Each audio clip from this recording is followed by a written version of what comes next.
Hi everyone, my name is Melina and welcome to a Reading Like Celebrities video. The rules are simple. I choose a celebrity, I stalk their social media account in a non-creepy way, and I look for their favorite book and then I proceed to read it and review it in a spoiler-free way so that you can make your own opinions and hear mine and decide whether you think it's worth reading or not. So this video is actually being made on a Saturday, which is perfect because the first book I'm reviewing is Saturday by Ian McEwan. So Ian McEwan is a name that you hear like all the time. You will walk into a bookshop and you will guaranteed see the name Ian McEwan there. You can't avoid it, it's everywhere. And honestly, after reading Saturday, I don't think I want to avoid it in any way. Saturday follows one day in the life of Henry Perron, a neurosurgeon who is literally the most hardworking and privileged person I've read about in January. He has a beautiful and brilliant wife, one with mommy issues, but nonetheless a beautiful picture-perfect wife called Rosalind, and two genius kids. His only problems are basically that he lives in London post 9/11 and in 2003 with the preparations for the war with Iraq, and also that he, on that Saturday that's being described, wakes up to find a plummeting plane on fire fall past his window. Good morning, Henry, rise and shine. And to make matters worse, he's heading over to play squash with his colleague when he basically nearly gets mugged and narrowly escapes it using his medical knowledge. And what follows after is a series of stressful events that force Henry to confront his own mortality and to deal with living life in a modern world. That day, he has to confront a situation that is starkly different from everything he has ever experienced before, and it's something that his wealth can't save him from. This book is fascinating in so many regards that I would like to highlight without giving a spoiler. For example, I felt really seen when Henry described his tense situation with politics and the anxiety he feels watching the news every day. You know that state where you follow a piece of news, or maybe you don't follow it, but you just can't tear your eyes away from any outlet of media. You just keep consuming the content because that content is just everywhere nowadays. It's like no matter what you do, you just can't distance yourself from the real world and you have to follow it. And that anxiety, sometimes it just permeates people's days completely to the point where it changes your entire behavior. And I think it was really shown in the way Henry behaved that Saturday in general. It's a really tense sort of existence and a fine line between ignoring it and actually listening and thinking about what we can do to help. And if this is you and if you feel seen by this, I think it would be lovely to read this book just purely to know that you're not alone, and also as a reminder to listen to the news and to think about them, but to also take the time to focus on smaller things, the little things that make our life worth living and that make us happy, just the everyday existence parts that aren't on a global scale of death and destruction. Also, the way that Perron talked to his daughter, they disagreed about the incoming war in Iraq and also the protesters. It was also a reminder that in a difficult situation, all these differences are put aside because these people love you. And this was just something that stood out and really resonated with me, that Saturday was at its core all about how our differences sometimes they don't really matter. If you're into books, you might also find the commentary on poetry interesting, on how it's a different sort of, reading experience from books and how it really does transcend any sort of boundary. This book possessed so many thought-provoking moments and it's definitely a challenge. And honestly, the beautiful descriptions made me understand why Benedict Cumberbatch said he wanted to be a surgeon. It's a challenge because it requires you to really and truly engage with the text and to exert an effort even when the book really does nothing to sort of help you out with it a bit. Don't get me wrong, I rated this book pretty highly because of the way it was written, the plot, and just the overall comments on, for example, God and the fickle nature of things. That was genuinely actually really entrancing, but I also took stars off because of what I thought was a bit of a pompous attitude and tedious dragging out of the story. And I wouldn't say that this one was boring, it certainly had a lot of events, but there was just overly focused here, overly focused there, to the point where it just seemed too dragged out, and to the point where I think it lost a little bit of its enjoyability, which was a shame. Even when the action happened, at the end it seemed like it wasn't actually advancing things and it still had that quality. And fair enough, it's not supposed to be a book with just fast-paced action, and this doesn't really justify why I'm taking marks off it, but I just felt like it could have been a bit less pompous at times and a bit less think about this, and rather to actually just make us read read through the action and have a chance to process what was being said. And I'd actually like to quote a passage from the book describing Daisy's poetry. Daisy is the genius daughter. Lines of sudden emotional intenseness and secular transcendence. Well, for me, the book had that, but it just was not quite there. I would recommend this book for people who just want to ruminate on themselves and on their existence and just have a quiet, tense, emotional reckoning. Overall, I enjoyed it, but would I recommend it? Objectively speaking, not to everyone, so 3.5 stars. Reader, this next book managed to paint both a terrifying and claustrophobic atmosphere of a gothic manor, and also to be a fresh breath of air. Jane Eyre.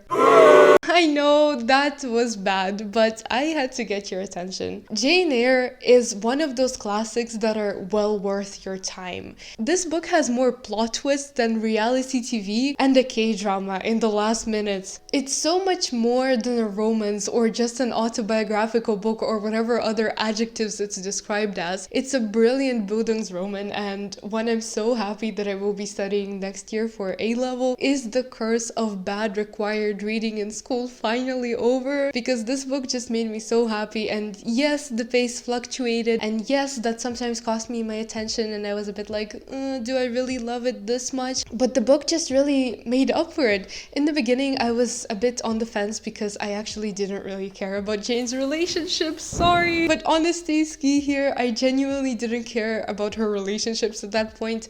I cared more about Jane. I recognized that romance did serve as a little bit of a tool, a good tool, to advance the messages that the author wanted to put forward. But by the end, I was invested in everything, and the book just utterly stole my heart. Even though there were just so many things I loved this book, there were also quite a few things that I hated about this book, and I think if I start talking about the entire book right now, we will be here for hours, so I'll just skip to certain parts. How it broke convention in all the best possible ways, and not even solely in the times when this was written, but actually in the modern world too. I present to you the modern romance novel. In modern romance novels, even when the relationship is toxic and when the whole story is about like how you need to ditch the extra baggage and all those motivational and true healthy things that you need to do in your life, people rarely leave. So this is a mild spoiler, I won't say who does this, but there is a situation where someone extracts themselves from the relationship and simply walks away.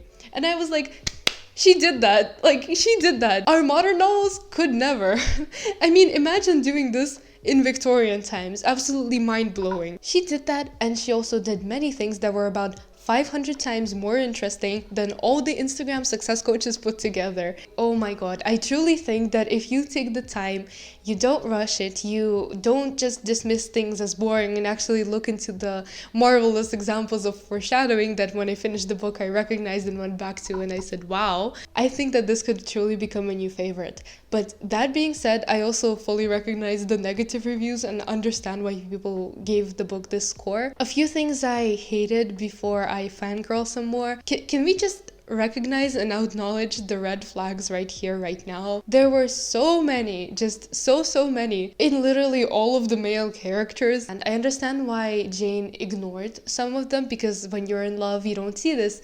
A red flag in rose-colored glasses is just a flag, right? But still, it really annoyed me that she didn't even try to investigate them and to actually like expand on these things. She's described as full of spirit and determined and a masterful example of unbreakable hope and strength, and her character and her personality made me say damn so loudly I turned into a beaver. Why then do you not investigate a single thing that transpires that makes you say, maybe this isn't picture perfect? And for those people who have read it without even saying spoilers, just hinting at it, 75% through, am I the only one that thinks Stockholm Syndrome and are we visiting Alabama here a little bit? Dear readers, read this, love this, but acknowledge the red flags and don't just pretend that every single character was perfect, because I think that Charlotte Bronte really pointed out that they weren't. And just the individual elements that make up this book. We have a creepy gothic setting, yes please, a romance that's actually like romantic and heartwarming. Things that were said truly melted my heart out of its thaw and made me think, wow, the age gap seems a bit less creepy. Controversial, but I think Jane made all the correct choices in the end.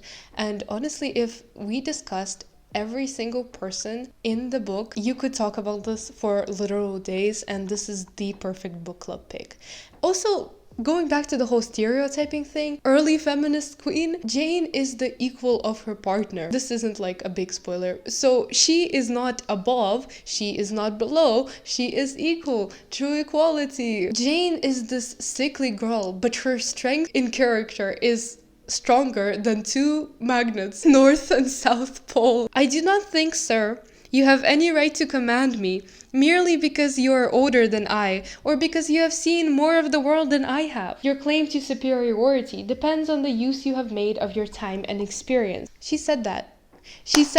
So I recently read some more Chekhov, and as a Russian, I can just confirm that reading Russian authors will make you very depressed. And as I said before, this book just made me so happy to be a human once more. I would give this one 4.5 or 5 stars, and I would definitely recommend it overall. Mystery Man by Bateman. Book selling is more cutthroat than you can possibly imagine. That's just some context as to what you're getting into. So there's 3 types of books featured in this video. There's Saturday, which I would recommend for deep and reflective thinking. Depends on your mood. We have Jane Eyre, which is one of those books that I think you truly carry into life with you and you use to develop your character. And then there's Mystery Man, just straight up fun. There's not really life lessons to be, squeezed out of this one.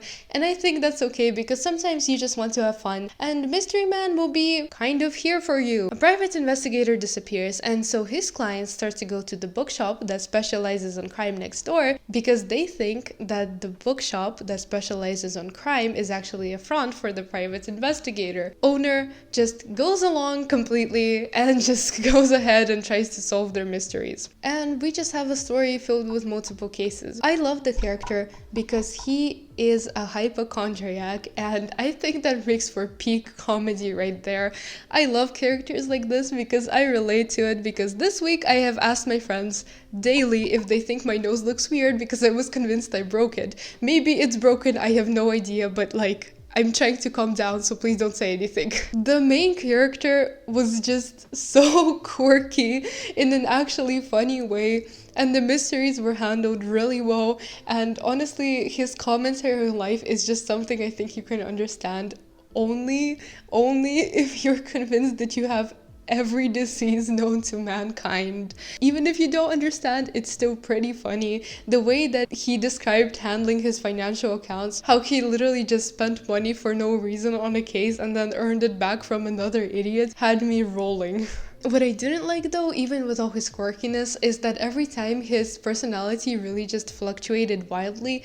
I think the best adjective to describe him, in case you're still trying to get a feel of this hypochondriac guy I'm presenting you with, is that he's a sort of stupid Sheldon Cooper. He's dumb, but he's also smart. He's just this perfect blend that is literally ideal for this type of book that's more comedy than mystery. You're getting cases about stolen leather trousers, and then eventually something more serious. When I started this book, I thought that it would be an easy 5-star read for sure. Listen to Benedict Cumberbatch's book racks for the rest of my life, but the book kind of lost steam. Don't get me wrong, I would still probably read Benedict's book racks, but this book just kind of dissolved into racist and sexist jokes a little bit, and the whole premise of the comedy was that he is so quirky that he doesn't understand how problematic this is, and I'm sorry, but it just doesn't pass. It's just not funny. It just felt extremely awkward, first of all, because of its problematic nature,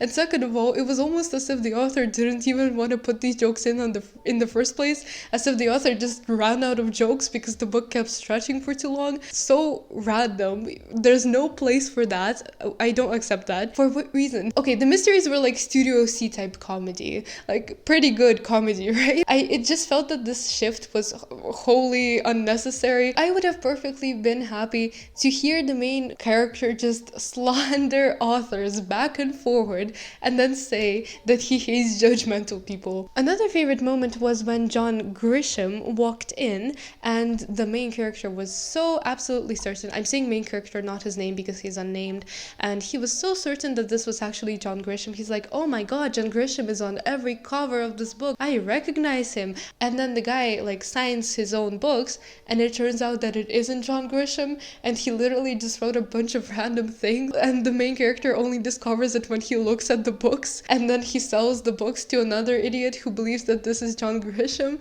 Like, that's actually like pretty funny. And yes, I recognize everyone has their own comedic taste, so it does vary. Honestly, I think my main problem was that it just flitted from one thing to another, and it felt extremely disorganized. This could have been a solid 200 pages shorter. I ended up giving 3 stars, and I was just so disappointed by the way the author quickly spread everything too thin, and I think a shorter book would have made for a more gripping tale. A steadier plot, even with the same unsteady narrator, would have made it even better and a definitive favorite. It just left me disappointed that we had this great beginning that slowly just degraded, decomposed, experienced degradation. There we go. That concludes the video. Thank you so much for watching. Overall, I mean, I would read what Benedict Cumberbatch says, but to be fair, I would also listen to whatever he says. I do genuinely love him so much as Sherlock. I rewatch that show on a yearly basis, several times a month. Overall, the only definitive favorite that is like a favorite is Jane Eyre. I got a lot out of Saturday, even though it's